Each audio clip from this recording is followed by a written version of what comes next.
Graça e paz a todos, Baruchim Rabaim, sejam todos bem-vindos ao canal Teologia e Missão. Estamos hoje aqui para fazermos mais um vídeo e expormos a palavra de Deus ao seu coração. A palavra de Deus no livro de Hebreus, capítulo de número 11, na famosa galeria dos homens que andaram pela fé, no verso 6, ele nos diz: sem fé é impossível agradar-lhe, porque é necessário que todo aquele que se aproxima de Deus creia que ele existe e que é galardoador daqueles que o buscam. Nosso tema hoje é fé. Falaremos apenas um pouco sobre esse sufixo, chamado fé, essas duas letrinhas chamada fé, ok? Bom, muitos obviamente podem falar sobre a fé. A fé é algo que é dado por Deus e a fé, ela é experiencial. Nós a vivemos no nosso dia a dia, de forma que todos podem falar da sua experiência de fé, não sendo preciso um doutor, um PhD, para se falar da mesma, ok? Bom, eu quero ler com você a primeira menção de fé nas Escrituras, que se encontra no livro de Bereshit, no princípio, no livro do Gênesis, e eu vou ler aqui, na Torá Sagrada, na HaTorá, na Humash, ok? Capítulo 15, verso de número 6, eu vou ler em hebraico e vou traduzir em seguida, que diz assim: Vehemin, ou seja, e creu Ba-Adonai, no Senhor, Vayershevet Lo Tzadik. Creu em Deus e creu no Senhor, essa seria a tradução literal, e creu no Senhor, e isso lhe foi imputado como tzadik, justiça, ok? Essa é a primeira menção de fé que nós encontramos nas Escrituras Sagradas. É interessante quando observamos as palavras, o que elas querem dizer, o que elas querem expressar, o que elas dizem em si mesmas. Aqui nós encontramos, no começo da frase, encontramos a palavra Vehemin. A palavra Remin tem a palavra Aman. A palavra Aman, da onde também tiramos a palavra Amém. Vocês sabem que a palavra amém no grego quer dizer assim seja. Porém, a palavra amém com N no final, em hebraico, é um acróstico, onde cada letra representa uma palavra. Então, amém em hebraico, que vem da raiz aman, quer dizer Deus é um rei fiel e que cumpre com aquilo que fala. Está vendo como o significado é bem mais profundo? Da palavra aman também, tiramos a palavra emet. Emet é a palavra verdade no hebraico. Aman também significa confiança. Confiança absoluta naquele que é fiel, que é fidedigno, que é fidelíssimo. Nesse caso, o Senhor Deus, o Eterno. Bom, Aman expressa a ideia também de alguém que é fiel e que o que ele fala é verdade. E foi essa justamente a ideia do texto, quando a Bíblia diz que Abraão, ele sai da terra dele, do meio da sua parentela, e ele vai para uma terra que ele ainda não sabia qual era, porque Deus não havia lhe dito ainda, e simplesmente ele vai pela fé. Muito bem. É interessante que quando nós olhamos essa palavra amã, que quer dizer confiança, observamos que a fé de Abraão era uma profunda confiança naquele que é. E aquele que é, disse a ele: vá para uma terra que você não conhece, que eu ainda te mostrarei. Abraão, no meio de milhares de deuses da Mesopotâmia, ele ouve a voz desse Deus e ele resolve obedecer, confiando nessa palavra. Pois bem, a palavra amã, ela mescla justamente essa ideia de aquele que é fiel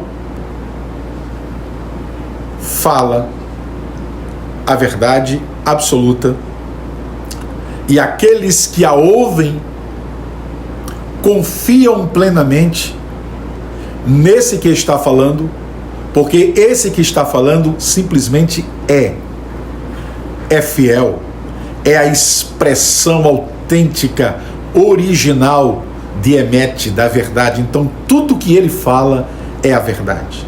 Então logo fé é a confiança absoluta naquele que é e naquilo que aquele que é diz que é a verdade.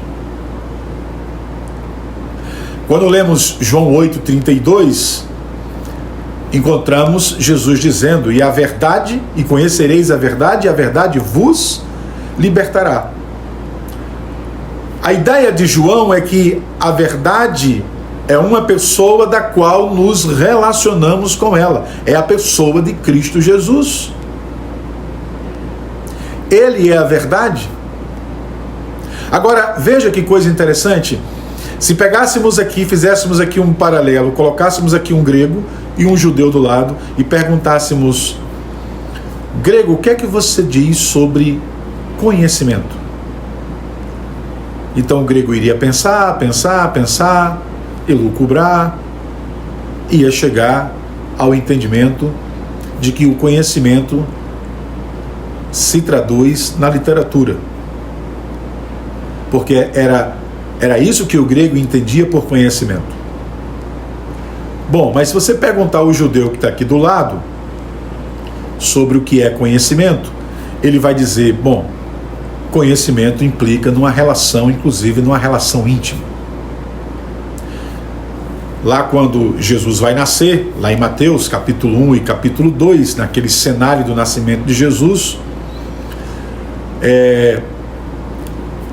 vamos encontrar que Maria não teve relações sexuais com José até que o menino nascesse. E no texto está assim: e não conheceu José a Maria.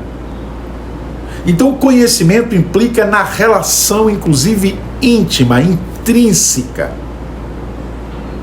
Logo, a verdade só me liberta quando eu tenho uma relação com aquele que é a verdade.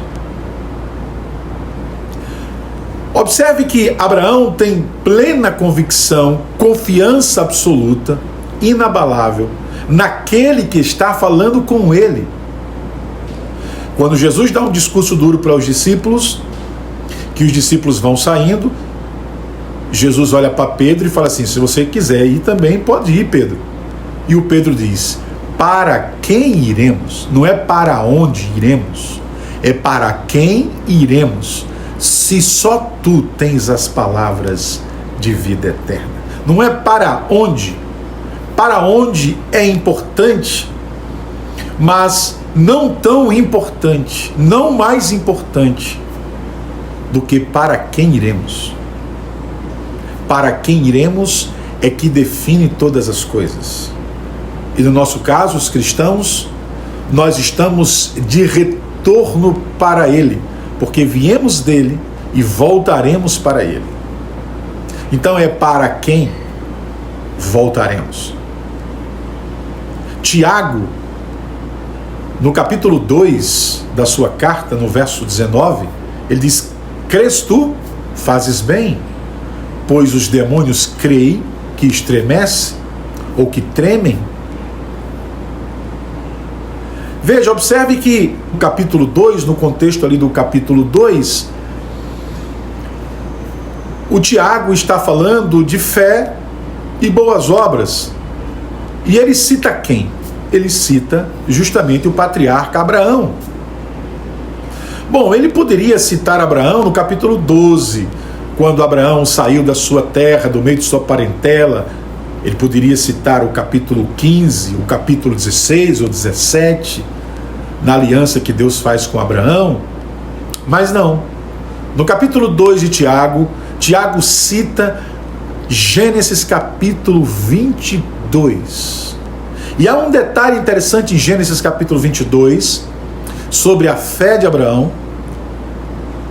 E quando ele vai sacrificar Isaque, interessante que a fé que estava em Abraão, ela foi derramada, ela foi compartilhada com Isaque. Observe que o texto não diz que Isaque fez cara feia, ou que o Isaque ficou se remexendo, não querendo ser sacrificado. Não. Como uma ovelha muda, ele foi para ser sacrificado. Ele subiu ali no altar do sacrifício que Abraão fez, um altar de pedra, e ele estava disposto. Por quê? Porque a fé que está em Abraão é compartilhada com o seu filho. Agora, voltando um pouco ainda no capítulo 22 de Gênesis, observe que quando ele vai para o Monte Moriá sacrificar o seu filho, o que é que ele diz para os moços que estão com ele? Ficai aqui, iremos sacrificar ao Senhor e retornaremos para vós. Ele não diz: e retornarei para vós. Ou seja, Abraão estava convicto de que Deus não era Moloque, que pedia sacrifícios de crianças.